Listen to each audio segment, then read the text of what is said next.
Sejam muito bem-vindos e muito bem-vindas ao Entenda Genética. Eu sou a Natácia e hoje a gente vai conversar sobre um tema muito, digamos assim, interessante, né? Sobre como ter o seu domínio nas análises, mesmo que ninguém te ajude. Esse é o programa Seu DNA, um programa que a gente conversa os caminhos que te levam ao domínio nas análises e interpretações de dados genéticos. Cara, isso é muito comum de acontecer, né? Depois quero que vocês vão me contando aqui histórias, viu? Porque hoje é uma conversa, não é para ser algo pesado, mas eu acho que são estratégias que podem realmente ajudar você que está neste lugar. Se você não passou por isso, eu fico muito feliz. Mas pode ser que você conheça alguém que esteja passando por isso. Muitas vezes a gente está num ambiente de laboratório, a gente está num ambiente acadêmico, enfim, a gente está desenvolvendo as nossas pesquisas e algumas vezes a gente se sente muito solitário nessa jornada, sabe? E eu sempre escuto, assim, de forma recorrente, né? Ninguém me ajuda. Eu não sei o que eu vou fazer, ninguém me ajuda, ninguém me ajuda. Eu já falei isso demais, demais mesmo. Ninguém me ajuda, não sei o que eu vou fazer, eu tô perdido, eu tô perdida. Aí, como que a gente pode resolver isso? Porque, geralmente, quando a gente tá num lugar como esse, né, numa situação dessa, a gente não sabe nem como ir pra frente, né? A gente não sabe nem o que fazer porque justamente ninguém ajuda. E aí tem várias coisas aí que a gente pode conversar sobre.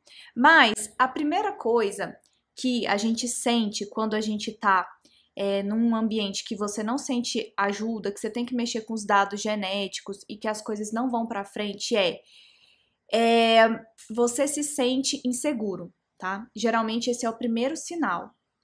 Primeiro sinal de que você realmente está no ambiente que você precisa desenvolver sua pesquisa, você precisa fazer suas coisas e você não tem esse suporte, você começa a se sentir inseguro, insegura. Não importa o quão você se dedique. E olha que curioso, eu estava conversando com a amiga hoje sobre isso e ontem também. Que interessante, vai casar certinho. Mas uma das coisas que a gente começa a sentir é insegurança, sabe? Porque você não sabe quando, onde, por quê, você não sabe o que fazer, você não sabe como agir. Então, essa é uma das sensações que as pessoas têm quando elas sentem que não tem ajuda, que elas não têm apoio no ambiente que elas estão trabalhando, tá? Você não sabe o que fazer. Se você sente que você não é ajudado, que você está perdido ali dentro da sua pesquisa, geralmente você não sabe o que fazer. Por quê? Porque não tem orientação. Gente, é horrível. Pensa quando você chega numa cidade e você não conhece as ruas, você não conhece nada, e você pergunta para alguém onde é, e aí você tem, por exemplo, um compromisso e você tá perdido ali, as pessoas não te respondem aonde é esse lugar e o tempo tá passando e o GPS não funciona. É uma sensação muito ruim. Só quem passou por isso sabe. É mais ou menos a mesma coisa. Então a gente não sabe o que fazer, tá? Essa é a sensação de quem se sente sozinho nessa jornada. E mais do que isso, você não sabe quais análises fazer. Você não sabe quais análises fazer. E você já perguntou para as pessoas: olha, o que eu tenho que fazer, como eu devo proceder, como eu tenho que explorar isso daqui, porque você nunca mexeu, você nunca trabalhou. Mas você não tem resposta. Sempre tá todo mundo corrido, sempre ninguém tem o tempo necessário para você. Isso sem contar com a parte de bancada. Esses tempos atrás, eu conversei com uma moça e ela ia começar a trabalhar com os microsatélites. E ela estava assim bastante ansiosa. Por quê? Ela falou assim para mim: Natácia, eu não sei o que é diluir. Quando vocês estão falando tem que diluir primer, eu não tenho noção do que vocês estão falando. E algumas vezes, quando a gente está nesse ambiente de laboratório, quando a gente está nesse ambiente de pesquisa, as pessoas partem do pré-requisito que a gente sabe, entende? Então, é como se fosse um jargão. Ah, dilui aí o primer. Ah, seleciona aí o primer. Só que não necessariamente a pessoa tem noção disso. Isso vai gerando uma ansiedade. Porque é uma coisa que tecnicamente para você é básica, mas para o outro não é básica. Então, transporta isso para a parte de análises. Como isso é complexo, né? E você, se não sabe nem o que vai analisar, que dirá saber interpretar, muito menos. muito menos mesmo. E tudo isso, então, vai alimentando essa sensação de insegurança, essa sensação de ansiedade. E a gente vai conversar exatamente com você que sente alguma dessas coisas que eu pontuei aqui, ou que talvez sente todas essas coisas. Eu já senti todas essas coisas aqui. E a gente vai conversar como você pode lidar com esse ambiente em que você não encontra ninguém para te ajudar. Você não encontra pessoas que podem realmente contribuir com você, ou talvez até tenha, mas você não soube dialogar com elas. Isso também é uma parte que a gente vai conversar, uma parte estratégica, tá bom? Porque às vezes você é uma pessoa que tá num lugar e não tem ninguém para te ajudar. Gente, é muito complicado a gente também se colocar na posição de vítima. E eu sei que dói falar isso, tá? Dói falar isso. Então, tem que tomar cuidado, porque a gente não tá falando para uma pessoa que tá esperando alguém ajudar, naquele movimento pacífico, tá? Tipo, não, eu tô aqui, as pessoas têm que me ajudar. Cara, em tese, as pessoas que orientam os ambientes, eles deveriam ser colaborativos, realmente. Mas se você for ficar esperando a pessoa te ajudar, cara, eu sinto muito, você vai se lascar, vai se lascar. Eu conheço uma pessoa que ela defendeu, talvez ela tenha defendido o doutorado dela tem uns 10 anos ou mais, que ela defendeu o doutorado dela. E todas as vezes que eu converso com ela, todas as vezes, não tem uma vez que eu não converso com essa pessoa, ela reclama que ela não publicou o artigo da tese, não publicou porque ninguém ajuda ela. Ninguém ajuda, ninguém ajuda, ninguém ajuda. Então ela não conseguiu publicar o artigo da tese. Sempre é a mesma conversa. Então, se a gente for ficar esperando alguém bater lá na nossa porta, tipo assim, eu não tô conversando com essa pessoa. Esse papel de vítima não cabe a nós. A gente, aqui dentro do Entenda Genética, nós vamos ser autores da nossa história, tá? A despeito de qualquer comportamento abusivo que eu sei que tem nas universidades, eu vi isso, eu sei o que é isso, tá? Mas a gente tá falando de pessoas aqui que vão colocar a mão na massa e que vão ser autores das suas histórias e que não conseguem ajuda. Não conseguem ajuda tentando, sabe? Tá lá tentando, tá indo atrás. Então, apesar de você buscar a ajuda, você não encontra a ajuda. Então, você tá no movimento. E esse movimento é extremamente desgastante. Eu sei que é. É muito desgastante. E eu quero conversar com você para que a gente tente melhorar isso, entendeu? Melhorar isso. Eu não tô falando que o comportamento do fulaninho tá certo ou tá errado. Aqui eu tô preocupada com você, só com você. Inclusive, um dos fatores que foram motivadores para que eu criasse aqui o Entenda Genética, e o Entenda Genética não sou só eu, meu esposo também, ele é autor do Entenda Genética, embora ele não fique aqui assim, na frente, né, na câmera aqui com vocês, mas ele também é desenvolvedor do Entenda Genética, porque a gente vivenciou muita coisa na academia. A gente viu muita coisa na academia, entendeu? Então, assim, eu sei que se vocês deixarem as coisas nas mãos de outras pessoas, a frustração, ansiedade, depressão, sensações horríveis vão chegar até vocês e eu não quero isso, sabe? Você escolheu pesquisar, você escolheu estudar, isso deveria ser prazeroso, porque eu sei que é uma dor muito grande, sabe? Então, assim, tem gente que entra no vórtex do vitimismo. Ah, ninguém me ajuda, ninguém me ajuda. Ninguém me ajuda. Aham, tá. Agora eu quero conversar com quem realmente busca e não recebe essa ajuda, tá? Ó, a Jéssica diz: muitas das vezes os orientadores nem conhecem a metodologia em detalhes, alguns nem dominam. Cabe a nós aprender mesmo. Jéssica, olha, é isso mesmo. Então, assim, eu sei que às vezes se eu falar vai ser polêmico, né? Quando a gente fala assim, mas você vai ter que se virar. Não é que eu tô achando que o outro tá certinho, não. É porque se a gente não for atrás, a gente não vai conseguir, de verdade. Porque, de fato, Jéssica, vários, eles não dominam. Vários não dominam. E aí, o que que eles fazem? Cara, eles começam a pedir para você fazer coisas que não tem sentido nenhum você fazer. E aí você que não sabe acaba se estrepando, fazendo coisas que não tem sentido. Fingem que sabem, entendeu? Mas na verdade não sabem. Então, aí, às vezes a pessoa não ajuda porque ela nem sabe como ajudar. Só que ela não senta com você e fala assim: olha, eu não sei como eu posso te ajudar. Eu não sei. Não. Vamos aprender junto? Ela finge que não é com ela, entende? Finge que não é com ela. Ó, para vocês terem noção, eu tenho um aluno lá no método DNA que foi bem interessante. Ele conversou comigo e falou o seguinte: ah, Nath, eu preciso fazer essa análise porque o pessoal da minha banca era banca de qualificação. O pessoal da minha banca de qualificação pediu para eu fazer isso. Pediu para eu fazer isso. Aí eu falei: olha, falei para ele, fulano, isso que esse pessoal tá pedindo para você fazer e que eles cagaram na sua cabeça, isso daí é feito com sequência, não é feito com microsatélite, não.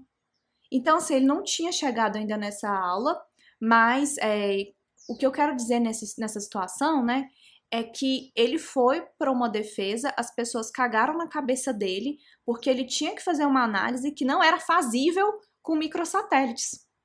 E aí, quando a gente não sabe, a gente fica à mercê desse tipo de coisa. Porque pensa o xerelepe que ele ia dar na pessoa e falar: não, meu filho, sei que você tá falando, não faz sentido não, porque não é utilizado com esse tipo de dado.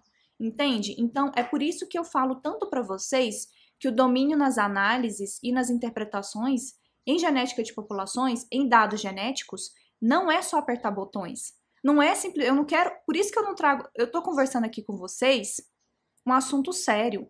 Então, aqui no canal, vocês não encontram só tutorial, vocês encontram de tudo, porque é tudo que vocês precisam para que vocês passem por esse processo. Seja uma defesa, seja a elaboração de um artigo, um concurso, eu não sei qual é o seu objetivo, mas é para você passar com tranquilidade. Vamos ver aqui, o Alexandre fala: Jéssica, isso não poderia ser menos verdade. Gente, a Jéssica tinha dito o seguinte: muitas das vezes orientadores nem conhecem a metodologia em detalhes, alguns nem dominam, cabe a nós aprender mesmo. Aí o Alexandre fala, né? Jéssica, isso não poderia ser menos verdade. A gente acaba sendo cobrado por uma coisa que o outro nem entende, mas no final é nosso trabalho e acabamos sendo os responsáveis. Isso mesmo. A Jéssica concordou com ele. Ó, o Josman tá falando o seguinte: minha formação foi na UFS em licenciatura em biologia e no sistema EAD. E genética não aprendi como de fato tinha que aprender. Olha, Josman, eu vou te falar que eu nem sei ensino presencial, tá? Honestamente. Assim, provavelmente tem pessoas que aprenderam aqui no presencial, né? E eu quero depois que vocês coloquem aqui se vocês aprenderam ainda aqui no presencial de forma tão ativa como deveria ser. O Clayton diz: as pessoas querem acreditar que um orientador deve ser um pai ou uma mãe. E não é assim. Eu vejo mais um orientador como um site ou um livro que eu pesquiso por dúvidas pontuais. Clayton, muito massa isso que você falou. E, gente, eu até ia contar uma história para vocês. Eu tenho uma pessoa que eu até participei, eu fui da banca dela eu não quis participar como membro efetivo, tá? Mas a pessoa sofria muito, muito, muito, muito, muito, muito, muito, porque, assim, como que eu posso falar? Sabe qual que é o problema? O Clayton falou certinho. A gente acha que os orientadores, eles fazem parte da nossa família. A gente olha para um orientador e vê ele num pai, vê uma mãe, vê um irmão, vê alguma coisa da nossa família. Gente, deixa eu contar uma coisa para vocês, não é. Não é. Ah, então você tá falando para tratar todo mundo com desenho ou não aprofundar relações? Eu não estou falando isso. Eu estou falando que o orientador não é um membro da sua família. E às vezes a gente tenta projetar isso. Então, especificamente essa pessoa, quando ela defendeu, ela ficou muito triste porque o orientador, tipo assim, tchau.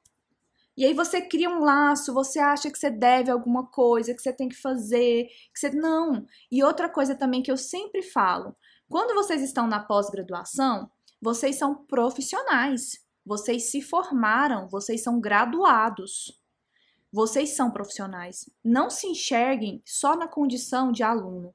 Vocês são aprendizes, vocês escolheram continuar os estudos enquanto alunos ali de uma pós-graduação, de uma especialização, mas isso não tira de vocês o diploma de formado. Então a gente tem que aprender a tratar as pessoas como profissionais. Um grande medo das pessoas que buscam ajuda e não conseguem é que elas não conseguem ser assertivas. A comunicação é ruim, é defasada. Eu passei por isso, eu já contei em algum momento aqui para vocês que eu precisava coletar e a minha orientadora não aluía nesse sentido. Só que assim, a responsabilidade era toda minha. Não, mas era ela que tinha que dar o parecer para você ir, ela tinha que passar o... Não, gente, eu ia lá, chegava assim, ó, já encolhida, morrendo de vergonha de falar com ela, sabe? Eu falava, Maura, a gente tem que coletar, né? Tem que coletar mesmo. Tipo, ela tinha um monte de coisa pra fazer. Não era que ela tava sendo, ela não tava sendo irresponsável comigo, entendeu? Eu não tava conversando de igual pra igual com ela. A gente tem que lembrar que sim, as relações têm o respeito que permeiam elas, mas eu não tenho que me desrespeitar e nem desrespeitar o outro para que esse respeito se estabeleça, tá? Não tem que fazer isso. Então, quando eu cheguei, aliás, nem fui eu, foi meu esposo, Alexandre, que chegou lá, conversou com ela, ele conversou com ela e falou: e aí, Maura, quando a gente vai coletar mesmo? Que eu tenho que ajudar a Natácia? Não tem como ela ir sozinha e eu só tenho em dezembro. Ah, tá bom, então vamos arrumar. Gente, eu fiquei 1 ano sofrendo com isso. Em 5 minutos ele resolveu um problema de 1 ano. Então, e eu tinha a sensação de que ninguém me ajudava. Eu tinha a sensação de que eu estava sozinha. Mas a minha comunicação não era assertiva, entendeu? Não era assertiva. E eu ficava também naquela, tipo assim, um respeito, quase como se fosse uma hierarquia familiar também, sabe? Então a gente tem que entender que nós somos profissionais, as nossas relações têm que se pautar no profissionalismo. Eu não estou dizendo que não tenha como você ser amigo ou não do seu orientador. Eu, por exemplo, sou amiga da minha ex-supervisora de pós-doutorado. Nós temos uma excelente relação, mas eu consigo falar com ela e consigo separar as coisas tranquilamente, sabe? Tranquilamente, porque eu aprendi a me comunicar e eu aprendi a me portar como uma profissional. Eu sou formada em biologia, né? Eu tenho o meu título de doutor, tanto quanto ela tem o título de doutor dela. Então é isso, Brasil. Ó, a Jéssica tá falando. Todo mundo passa por isso, especialmente quando começamos no mestrado. Agimos como se fosse a iniciação científica, mas é bem diferente. Nós que temos que ter a responsabilidade de resolver e fazer tudo. Jéssica, isso é verdade. Agora, isso não isenta a responsabilidade do orientador. O fato da gente trazer a responsabilidade para nós não isenta ele de ter a responsabilidade dele. Acontece que o que está na mão do orientador, eu não tenho como intervir. Eu não tenho que pegar e falar, ó, fulano, você vai fazer isso. É por isso que eu falo sempre para a gente trazer para nós essa responsabilidade, entendeu? Porque ele tem que ter a responsabilidade, mas eu não consigo agir por ele, então eu tenho que agir por mim. E aí eu tenho que ver o que eu tô fazendo, o que tá acontecendo, onde eu posso melhorar aqui para que eu consiga desenvolver o meu projeto. Porque, cara, quando você trabalha com genética de populações, gente, não é fácil. Não é fácil, não é trivial. Você tem que conseguir dinheiro para você fazer extração de DNA, você tem que conseguir a amostra para você conseguir extrair o DNA, você tem que ter o marcador, você tem que genotipar isso, tudo isso é um custo muito alto. Você tem que fazer essas análises, são análises super complexas. Então, todos os processos, eles exigem realmente um apoio. Eles exigem isso, né? Só que a gente tem que tomar um cuidado muito grande para não terceirizar a nossa responsabilidade, né? A nossa responsabilidade. Então, eu conheço pessoas que, assim, vai fazer a tese dela, ou a dissertação, enfim, monografia, fala assim, fulano, analisa isso aqui para mim.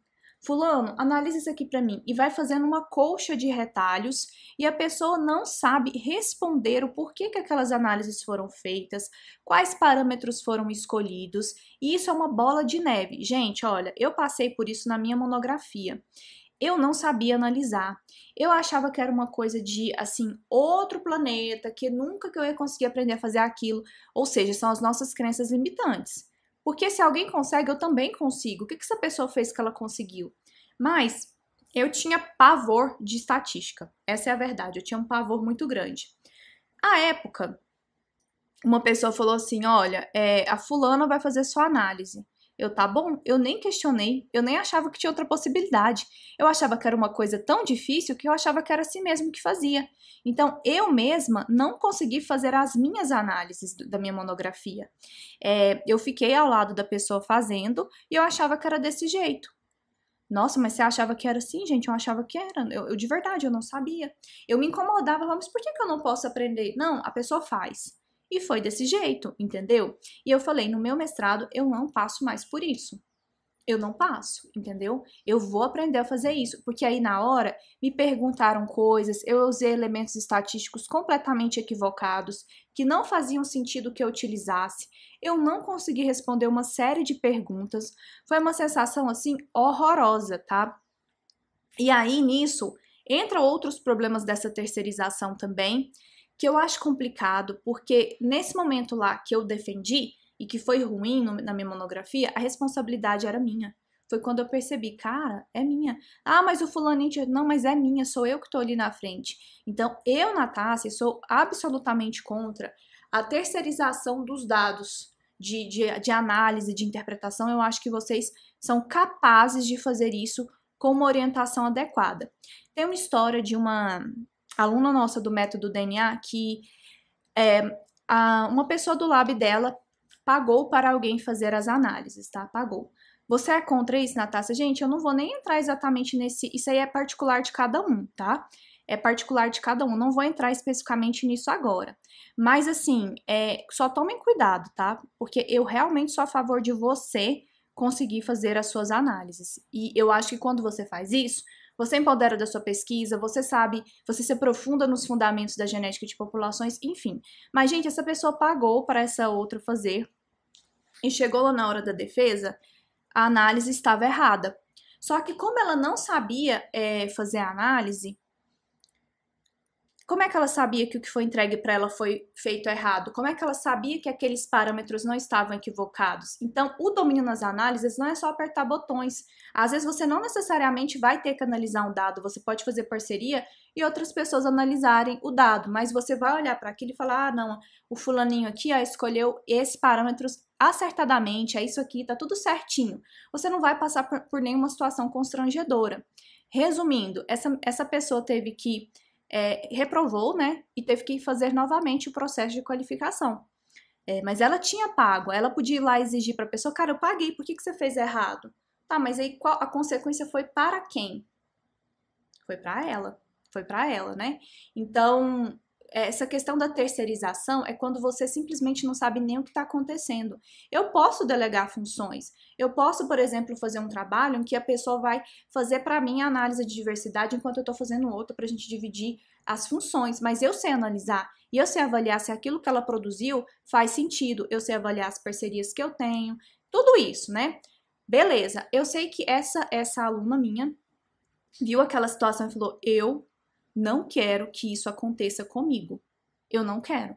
E ela também tinha pavor de análises. E aí ela decidiu aprender, fazer o curso e conseguiu passar na qualificação, sabe? Tranquila, serena. Ela fez o que ela tinha que fazer. É que ela soube todas as análises do planeta? Não, ela soube exatamente o que ela tinha que fazer na qualificação dela e não passou por uma situação. Ela ia, inclusive, contratar o mesmo serviço. Ela ia contratar o mesmo serviço, né? O Josman diz o seguinte: tenho que fazer um artigo para concluir a pós-graduação em Ecologia e Biodiversidade. Já estou vendo temas. Josman, uma coisa que eu falo muito aqui no canal que eu acho super legal é sobre a cienciometria. Eu tenho um canal, chama Sua Pesquisa Científica, e um Instagram também, que daqui a pouquinho a gente vai ter muito conteúdo lá, viu? Aguardem. E lá eu vou falar bem voltada à cienciometria para todo mundo. E assim, a cienciometria é bem legal porque você não depende de ninguém para fazer. É o estudo de arte da ciência. Não, estudo de arte não, gente. Avaliação do estado de arte da ciência de um dado campo. Então, se você está procurando um tema, esse pode ser um tema super legal para você fazer.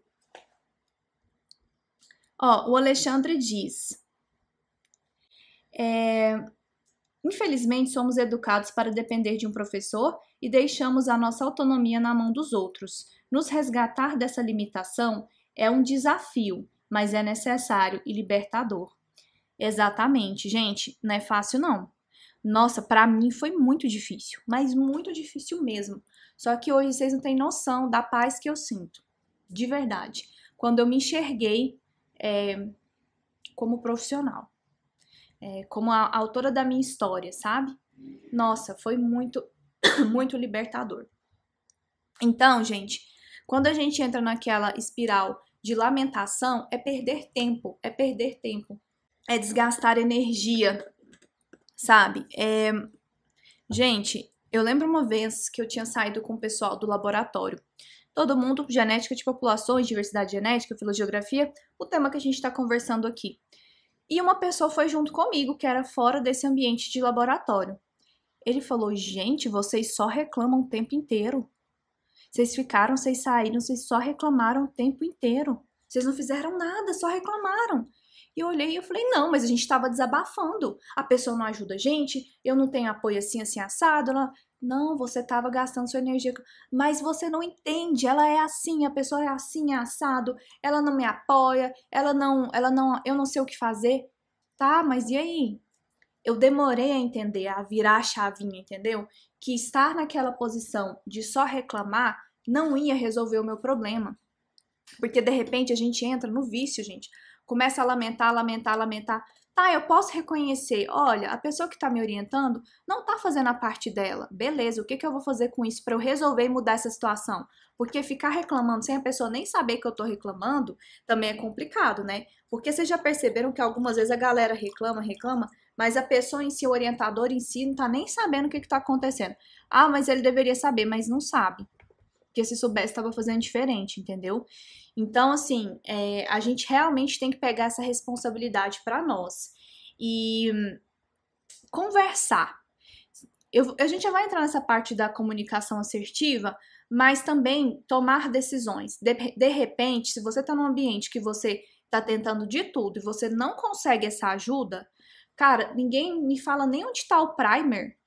De repente, é o momento de você pensar em mudar de lugar. Também tá tudo bem, gente. Às vezes a gente fica com medo, achando que a pessoa vai prejudicar a gente lá na frente. Vai nada. Não vai. Isso aí é terrorismo que eles colocam na cabeça da gente, tá? Sobre essa questão de ajudar, por exemplo, né? Só pra completar isso daí, eu vou contar uma história pra vocês. Quando eu cheguei no meu mestrado, eu peguei um projeto que já estava em andamento. Então, eu não precisei coletar as populações, tá? Não precisei coletar as populações. Inclusive, já tinha muita coisa que estava extraída. Só que a pessoa que fez esse processo de extração, ela não etiquetou o DNA, ela não etiquetou. Tava tipo assim, 1, 2, 3, e eu não sabia onde estava a ata. Então a pessoa tinha que me passar a ata para eu saber o que era aqueles indivíduos. Vocês concordam comigo? Só que ela não passava. E aí isso entra naquela coisa de ninguém ajuda, né? E eu ficava, fulano, por favor, eu preciso da ata. O que é cada indivíduo para eu começar a fazer as PCRs aqui? O que é cada indivíduo para começar a fazer a PCR? O que é não sei o que lá? Não. Nada. Passou um mês, nada. E a gente sabe que no mestrado nós temos 2 anos, né, meu povo? 2 anos. Onde que tá? O que é? Nada. Eu precisava saber, me disseram que já foi quantificado o DNA, então eu só vou diluir e tudo mais. Gente, nada. E aí eu fiquei com vergonha de falar para minha então orientadora, porque eu fiquei com medo de expor essa outra pessoa, sabe? Eu fiquei com medo, eu falei, nossa, mas eu não vou falar para minha orientadora, porque coitado do fulano, né? Se eu falar, ele vai ficar em maus lençóis. É a hora que a gente não é profissional. Porque a minha orientadora estava achando que eu estava sendo negligente com os dados, que eu não estava fazendo nada, e de fato eu não estava fazendo nada, porque eu não sabia o que era cada indivíduo, eu não sabia nada dos tubinhos, eu buscava essa ajuda e ninguém, entre aspas, me ajudava, só que olha o erro que eu cometi. Eu estava gastando energia achando que eu estava fazendo um sucesso, protegendo alguém que não se dava ao trabalho de me passar o que era cada uma das coisas, não importa qual que fosse a situação, entendeu? Porque eu não tive uma comunicação assertiva com ela, ela começou a achar que eu estava sendo indiferente com o projeto, o tempo passando, eu não tinha genotipado absolutamente nada, e estava sacrificando a minha questão profissional, porque a gente sabe o tanto que demora para fazer a análise, o tanto que demora para genotipar, a gente sabe que tem falha demais quando a gente faz, tem que repetir, tem que fazer, tem que extrair, enfim, vocês sabem que é um processo muito complexo nessa essa parte de pesquisa em genética de populações. Foi quando, acho que depois de uns 3 meses, gente, eu tive coragem de chegar e conversar com a minha orientadora. Então, olha só, olha o bolo que aconteceu em tudo isso aí. Olha um bolo. Eu me prejudiquei, o meu projeto atrasou, eu não conseguia ter uma comunicação assertiva. Então, nesse caso aí, a responsabilidade, de uma certa forma, foi minha. Aliás, de uma certa forma, não, foi minha. Porque a pessoa que falou que vai fazer uma coisa e demora 3 meses e não faz aquela coisa, esquece, Brasil, ela não vai fazer. Você já tem que ver isso na primeira semana. E não é nem um favor, né? É uma coisa assim que deveria estar pronta. Então, o que eu tinha que ter feito? Esperei, falei, não recebi? Olha, eu vou conversar com a fulana profissional, não é pessoal, porque eu preciso da identificação para começar a fazer a genotipagem. Entende que isso daí cai naquela, ninguém me ajuda, mas eu não me ajudei? Tipo assim, eu me coloquei nessa situação. É por isso assim que não tem um jeito certo, um jeito errado. A gente tem que avaliar cada situação é única, tá? Eu não tô falando aqui que sempre sei lá, um comportamento nosso que desencadeou alguma coisa, mas eu posso dizer para vocês que sempre é um comportamento nosso que pode mudar o rumo da nossa história, com certeza. Porque senão é muito injusto, gente, pensar que tudo tá na mão dos outros. Não dá, não. Mas beleza, Nath, agora eu já entendi, a gente conversou aqui sobre isso.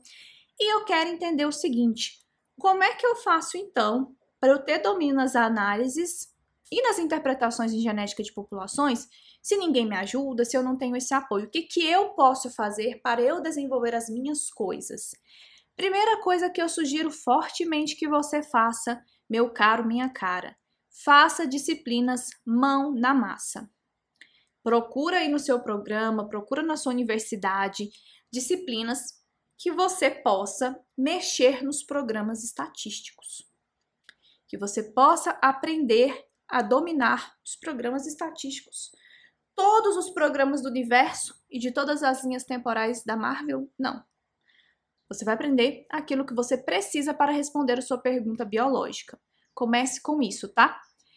Procura disciplina mão na massa, procura cursos online na internet. Aqui eu acho que o único canal brasileiro, eu tô começando a desconfiar, que trabalha com genética de populações, filogeografia, diversidade genética, eu acho que eu entendo genético. Depois vocês me contem, porque eu já pesquisei e não encontrei. Eu falo assim que faz conteúdo voltado para isso. Então, maratone que o Entenda Genética, eu fico muito feliz da gente ser, embora pequenininho, a gente é o maior canal do Brasil, porque a gente é pequenininho. Inclusive, já falando nisso, gente, vocês me ajudem, vocês já dão uma curtida aí, já compartilha esse vídeo para chegar a mais pessoas, porque a gente tá rumo a 2.000 inscritos aqui no YouTube, eu tô super feliz. A gente tá muito chique, muito poderoso, montando essa comunidade forte de geneticistas e que a gente continue aí crescendo. Então eu preciso da ajuda de vocês, do apoio de cada um para essa comunidade crescer mais e mais. Mas tem muito canal na gringa. Se você digitar em inglês, você vai encontrar também as coisas, tá? Eu tenho cursos também, tem a semana do DNA, que a gente sempre faz essa semana. Eu fiquei 8 meses sem fazer, mas agora a gente vai voltar para o fluxo normal, porque eu fiquei cuidando dos meus alunos. Então, tudo isso tem coisas mão na massa. Na minha universidade, eu fiz na UFG. Tem curso lá, mão na massa também, com o professor Alexandre. Eu ministrava várias disciplinas com a Rosane, que eram disciplinas mão na massa, entendeu? Então, faz isso, porque isso já vai assim, ó, tirar um grande peso de vocês, tá? Um grande peso. Claro que tem a parte de bancada. Nessa parte de obtenção dos genótipos, gente, comunicação assertiva. Essa é uma parte muito sensível. Muitas vezes, as pessoas que eu converso e as pessoas que eu vi passarem por isso, que fizeram disciplinas comigo, cara, elas deixaram, digamos assim, o orientador no último segundo fazer um negócio, porque a gente tende a deixar para a última hora. Então, fica no pé do seu orientador, da sua orientadora, para você conseguir os seus dados genéticos o mais rápido possível. Se você vê que vai ser uma furada, não tenha medo de procurar outro orientador. Não tenha medo, porque, gente, que gera ansiedade? Tem o tempo de fazer a obtenção dos dados genéticos e aqui tem muita coisa que pode acontecer, tá? Tem PCR que pode não funcionar, às vezes você vai ficar 3 meses tentando descobrir para chegar à conclusão que o primer tá estragado. Tem extração que não funciona, que aí de repente você vai ter que arrumar um ataque mais poderosa, como hot start, por exemplo. Depois você tem que fazer a parte de estatística, que é 1000 vezes mais pesada que o laboratório. E aí o que acontece? Essa primeira parte fica de lado. E aí? Se você faz, sei lá, obtém seus dados genéticos 3 meses antes da defesa, como que você vai fazer? Vai ficar louco, vai prorrogar, vai sentir ansiedade, vai sentir síndrome do impostor, vai achar que não é pra você, vai pensar, nossa, mas eu tô aqui, eu já deveria saber disso e disso. Porque, gente, quando você trabalha com genética de populações, a gente tem processos e esses processos precisam ser respeitados, tá?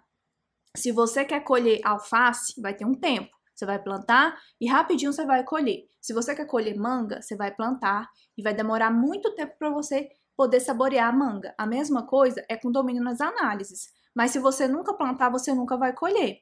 Então entenda que alguns processos são mais rápidos, outros um pouco mais demorados. E se a gente demorar para plantar a nossa sementinha, de repente a gente não vai colher aquilo que a gente precisa colher no momento que tem que colher. Seja sua defesa, submissão de artigo, enfim, seja aquilo que você se propôs a fazer.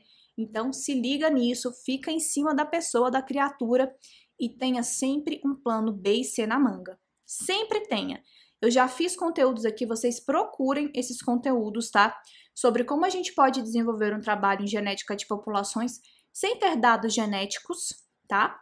E também essa parte que eu falei para vocês de cienciometria, que isso é uma mão na roda. Mas, tirando essa parte, então, da obtenção dos dados, uma vez que vocês resolveram esse problema, tá? Disciplina mão na massa. Disciplina mão na massa, isso aqui é o ouro, tá? Vai montando o seu próprio tutorialzinho, vai fazendo as suas coisas, vai deixando tudo bem organizadinho. Separa os modelos de input que você vai precisar, vai criando essa inteligência de análise para você. Não tem ligação com capacidade o seu domínio nas análises, tá? E nas interpretações. Eu quero deixar isso bem claro. Às vezes a gente fica assim, mas, cara, meu Deus, eu tô fazendo, eu tô andando aqui, as coisas não estão andando pra frente, ninguém tá me ajudando, eu não sei o que eu faço. Não é capacidade. Às vezes a gente chega a duvidar da nossa capacidade e da nossa sanidade mental. Mas eu quero dizer para você que não tem ligação com isso. Então, as coisas que eu tô colocando aqui para vocês é justamente para vocês fincarem os pés no chão, terem uma noção do que está acontecendo, para você conseguir agir para sua potência, se expressar sem limites, porque não tem a ver com capacidade.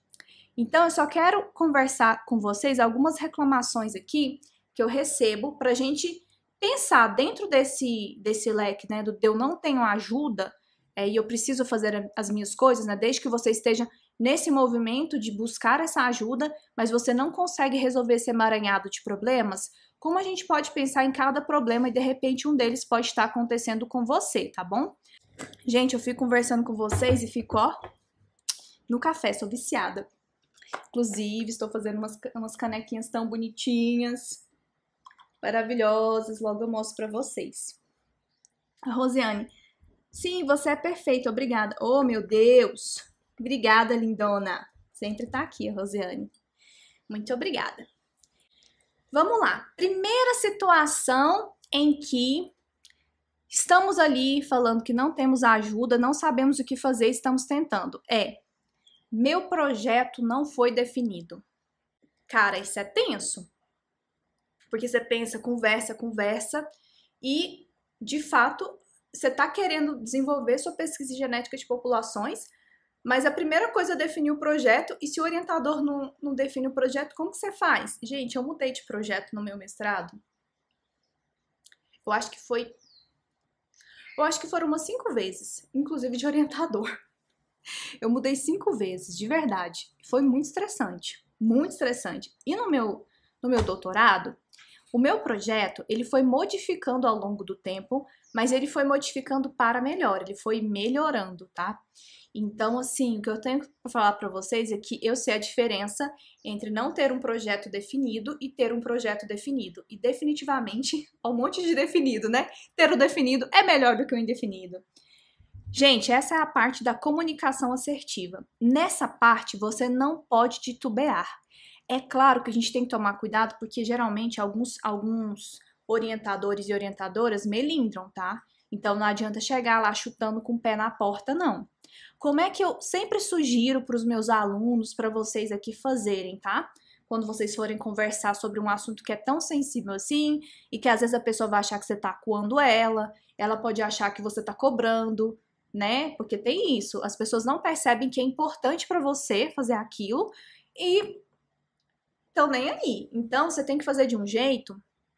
Não é que eu tô ensinando vocês a fazerem coisas erradas, não. Eu tô ensinando a fazer de um jeito certinho. Mas é que a gente tem que chegar de um jeito que a gente traga a força pro nosso lado, entendeu?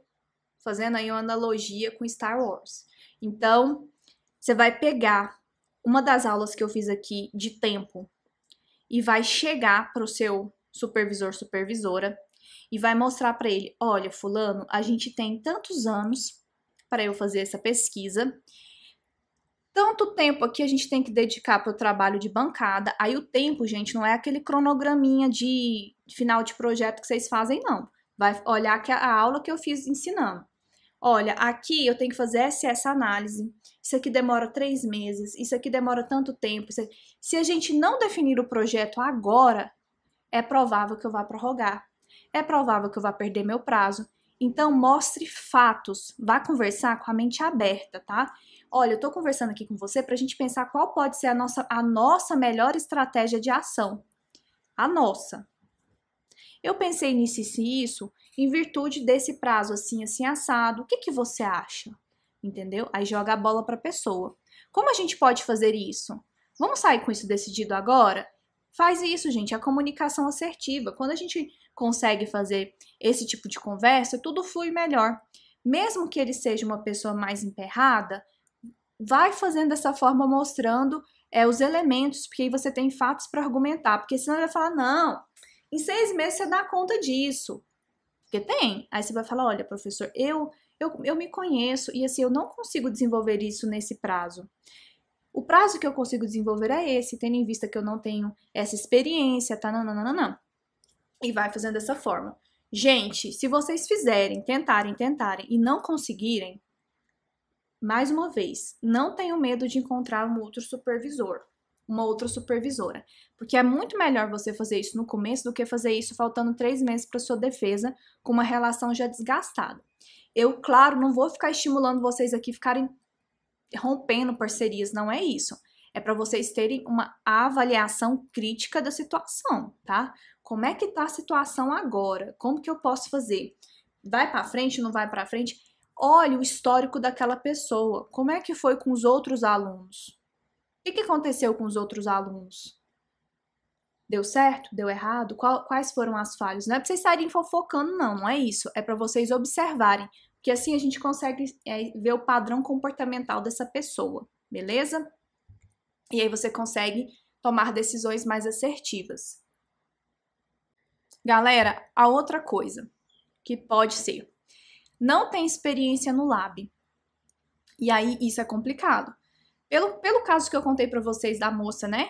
Que ela simplesmente não sabia diluir um primer, ela não sabia pipetar. Mas, gente, a pessoa entrou numa pós-graduação para aprender, ela tem que saber fazer aquilo, né? Eu acho muito engraçado quando a gente entra em alguns locais de ensino que tem pré-requisito. Uai, se precisasse de ter pré-requisito, eu não tava aqui para aprender, não é mesmo? A gente veio para aprender, então é bem complicado isso. Quando você não tem experiência, o que eu aconselho você a fazer? Se você não tem experiência e tá nesse lugar das pessoas não ajudarem, tá? Não tô falando com quem tem o suporte, não. O que você vai fazer? Você vai pegar e vai começar a acompanhar a rotina do laboratório e vai observar. Nossa, mas não, gente, calma.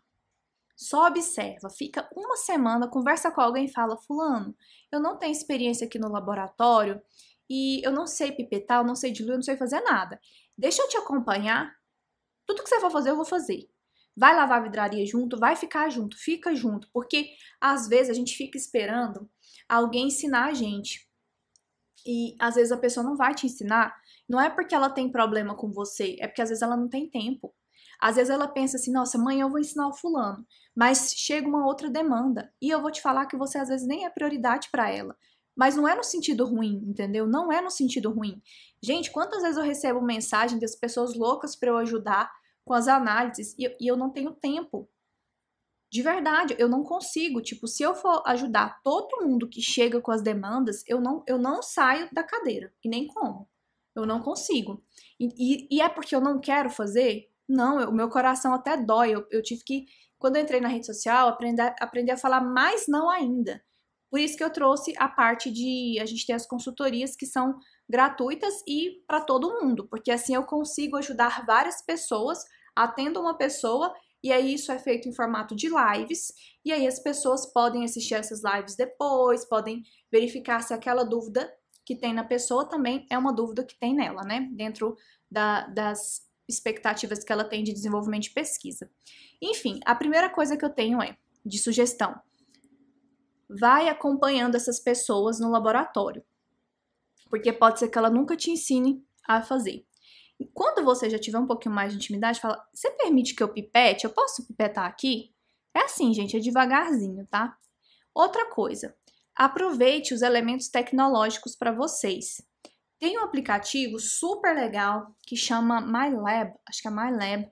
Lá no meu Instagram tem um Reels ensinando como você mexe com ele. Gente, eles têm tutoriais ensinando tudo. Eles ensinam a diluir, eles ensinam a calcular a concentração da PCR, tudo num único aplicativo no celular, gratuito.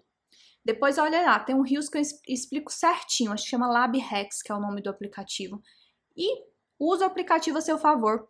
Agora com o YouTube, quem dera tivesse isso na minha época, até tinha o YouTube, né? Mas eu nem pensava em olhar coisa no YouTube. Na nossa época a gente não pensava, nossa, deixa eu olhar tutorial no YouTube. Ninguém pensava nisso, entendeu?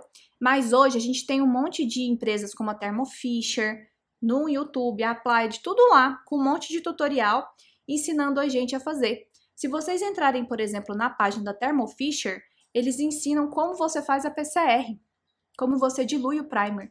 Tem o produto e aí tem lá uma videoaula ensinando. E tem canais, vários canais na internet hoje voltados para biomol. Vários canais. Tem o Eduardo, do universo da Biomol também. Lá ele ensina como você pode fazer essa parte de bancada. Então, assim, aproveitem. Eu tenho vários vídeos aqui também ensinando como vocês podem fazer escolhas assertivas de primers. Se cerquem dessas informações, entendeu? Não fiquem esperando alguém chamar vocês para aprender a fazer a PCR, porque talvez esse momento não chegue, tá bom?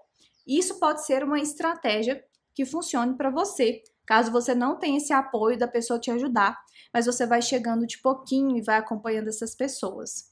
Não só uma, acompanhe várias, tá?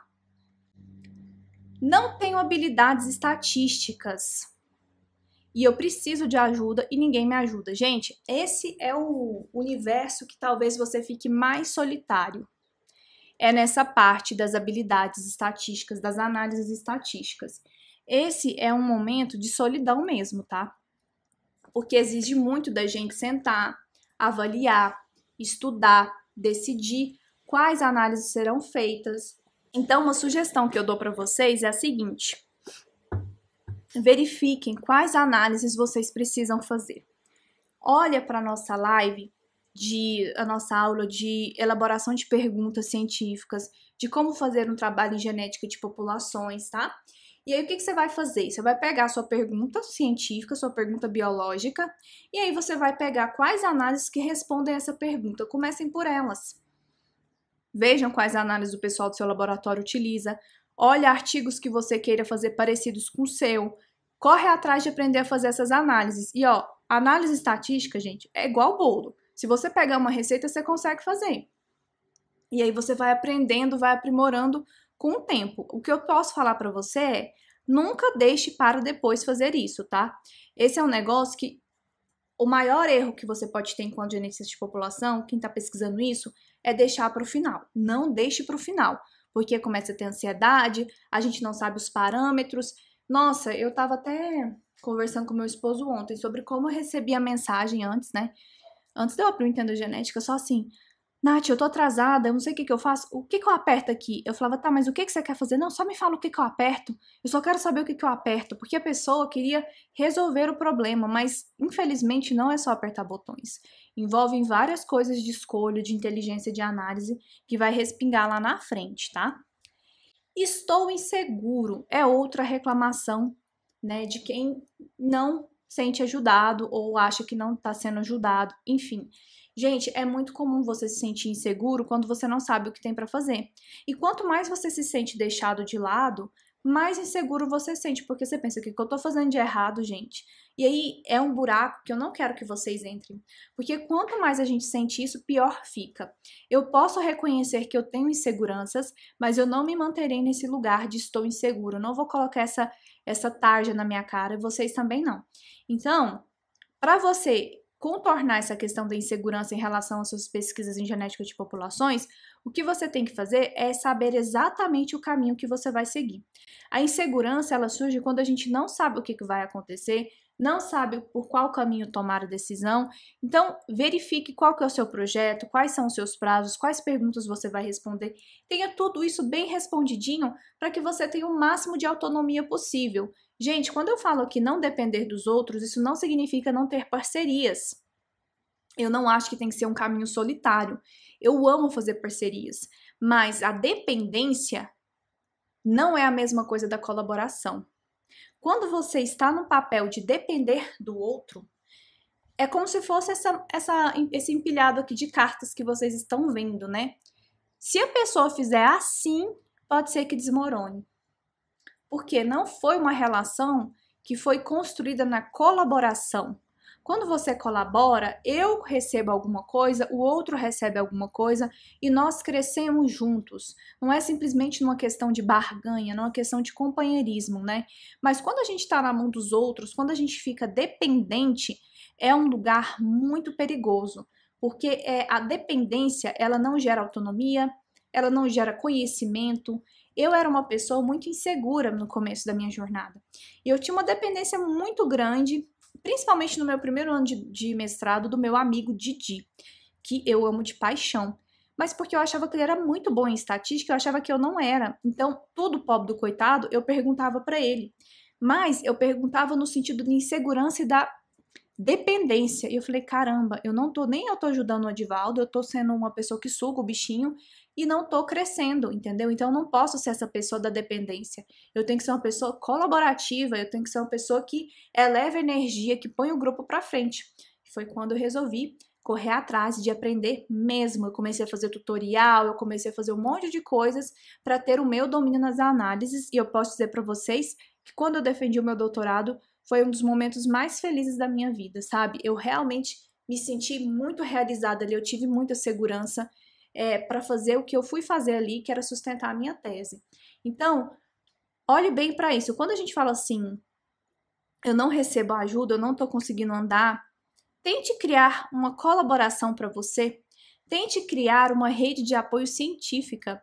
Eu trago esse termo aqui, eu peguei emprestado da rede de apoio materna, que a gente escuta tanto falar, né, nas redes sociais para as mães e para os pais também, rede de apoio paterna, e eu trouxe para cá. Tem a sua rede de apoio científica. Comece a fazer colaboração com pessoas que te ajudem e que você ajude, que vocês possam crescer junto para não ter essa sensação de dependência, tá?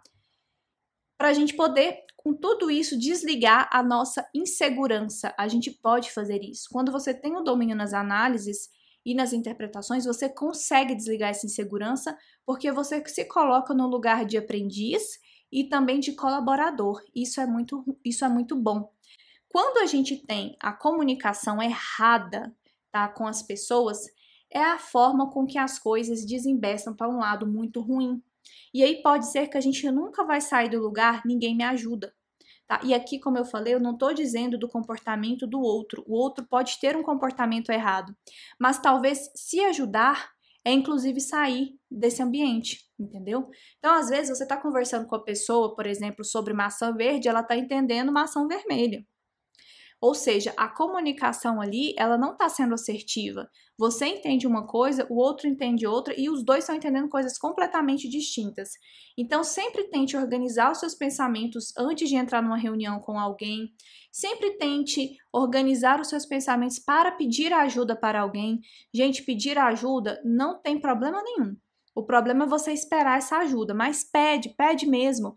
E também se coloque na situação de colaborar, né? Não só de pedir, mas também de colaborar com o outro. Quando vocês, por exemplo, deixam mensagens aqui, conversam, mandam perguntas, vocês estão sendo agentes também aqui dentro do Entenda Genética, porque a partir da pergunta de vocês, chega a outras pessoas que também conseguem sentir aquela dúvida e falam, nossa, eu nunca pensei nisso. Então, tudo isso são ações que colaboram. Façam isso no ambiente de vocês também, né? Então, cuidado com essa comunicação errada, inclusive com a forma como você entende. Porque às vezes você está conversando com alguém, está pedindo ajuda e acha que está recebendo ajuda. Mas a pessoa não te ofereceu ajuda nenhuma, mas você interpretou que ela vai te ajudar. Então, também tome cuidado com as expectativas que você deposita, com o que você entendeu que vai chegar até você. A gente tem que ter o pé no chão e avaliar realmente a situação, porque senão a gente vai perder tempo, e tempo não é algo que a gente quer perder, né? A gente quer aproveitar o tempo e fazer com que ele frutifique, que ele dê resultados. Quando a gente perde tempo, não gerou nada, não é simplesmente o relógio correr, né? Então, você perde tempo quando você fica tentando descobrir sozinho um jeito certo de fazer as coisas. Às vezes, a gente vai quebrar muito a cabeça tentando aprender sozinho, e isso faz bem, porque a gente aprende muito quando a gente erra. Só que você não precisa fazer isso sempre sozinho. Eventualmente, você vai ter que sentar e desenvolver as suas coisas, você com você mesmo. Mas você pode perguntar para os outros: olha, como você fez quando você estava nessa e nessa situação? Como você agiu? O que foi bom? O que não foi? Não precisa de você também se isolar porque você não recebe ajuda e pensar, não, agora deixa esse povo pra lá, eu vou me virar sozinha, não quero nem saber. Aí você vai ficar num lugar isolado e ninguém consegue sozinho, isolado, crescer. A gente, dentro de pesquisa, precisa ter colaboração, a gente precisa ter troca. E lembrando que nós, quando terceirizamos a responsabilidade, também estamos fazendo de um jeito muito equivocado a condução das nossas pesquisas, porque quem são os responsáveis somos nós, como vocês bem colocaram aqui. Está na nossa mão, é a gente, inclusive está na nossa mão manter ou não naquele ambiente. Ficar esperando que alguém ajude pode ser extremamente frustrante, o tempo vai passar e você não vai conseguir o seu DNA, o seu domínio nas análises. Por isso é interessante que você tenha um planejamento científico estratégico. Faça esse levantamento, tá? Do que você tem, do que você não tem, de quanto tempo você precisa para cada coisa e leve isso para as pessoas que estão no ambiente, porque de repente elas nem percebem que você está precisando de ajuda. De repente a comunicação não está clara. Eu não estou falando aqui que serve para todas as situações, tá? Mas é só para você avaliar exatamente em qual pé que você tá. E eu quero dizer para você alguns passos, algumas diquinhas para você fazer esse diagnóstico de onde você está e do que você precisa, tá? A primeira coisa que você vai fazer, anota aí.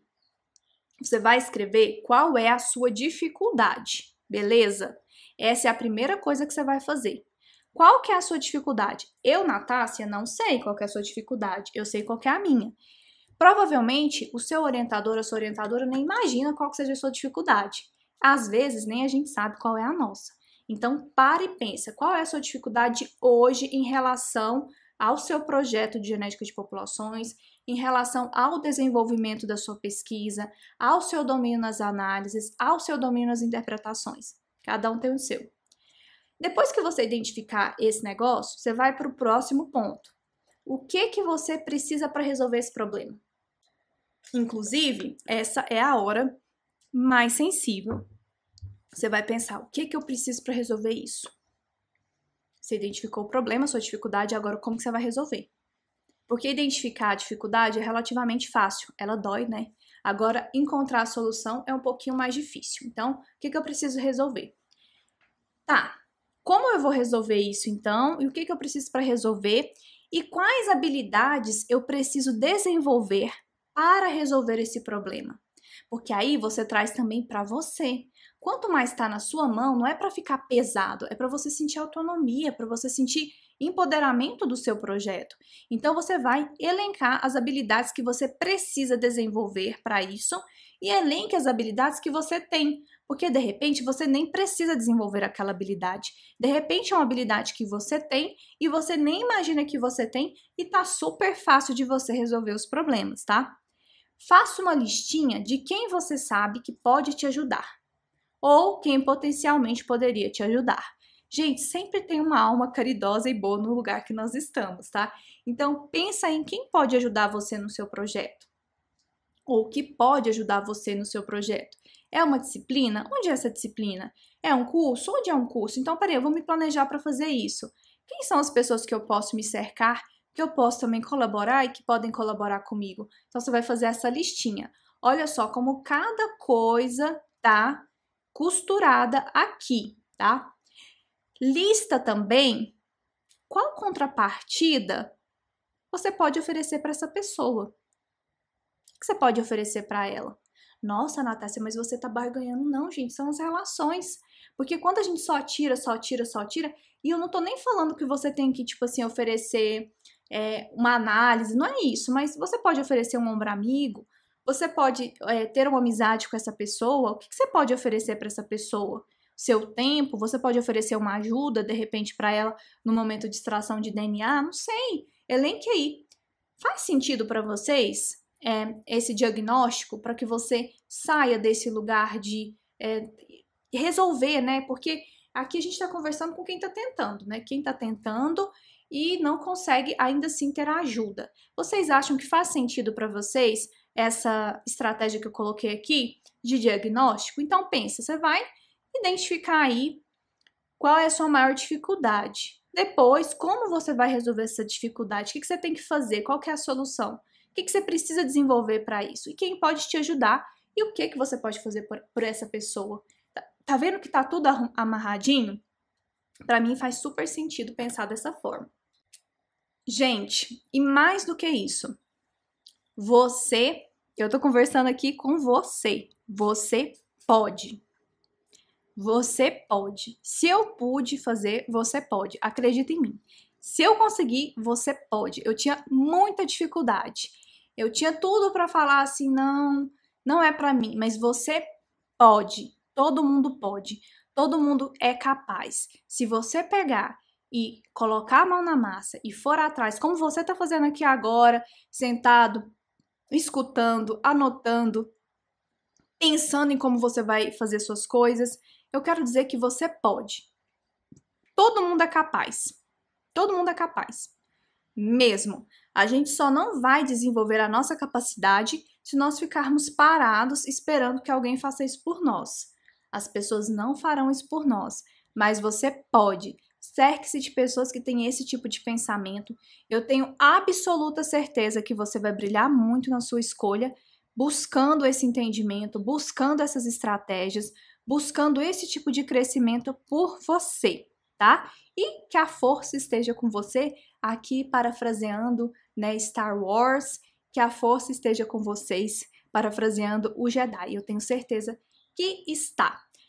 Se você gostou desse vídeo, desse conteúdo, compartilhe com outras pessoas, faça isso chegar no coração de alguém que eu tenho certeza que pode ajudar, porque a gente sempre, em algum momento, se não sentiu, sentirá essa sensação de que a gente está sozinho, que ninguém ajuda, mas sim, é possível que a gente tenha ajuda se a gente souber também como trabalhar esse pedido de ajuda. E se você ficou com alguma dúvida, coloca aqui nos comentários. Se tiver alguma sugestão de tema nesse sentido, vai ser um prazer responder vocês. Muito obrigada pela presença de cada um, muito obrigada também pela participação de vocês. Desejo sempre o melhor para cada um aqui. Eu desejo que vocês se sintam bem e eu tenho certeza que vocês desejam também o domínio nas análises e nas interpretações dos dados genéticos e que vocês terão isso fazendo isso que a gente está conversando aqui, seguindo no rumo dos estudos, beleza? Muito obrigada e eu te espero numa próxima. Até breve!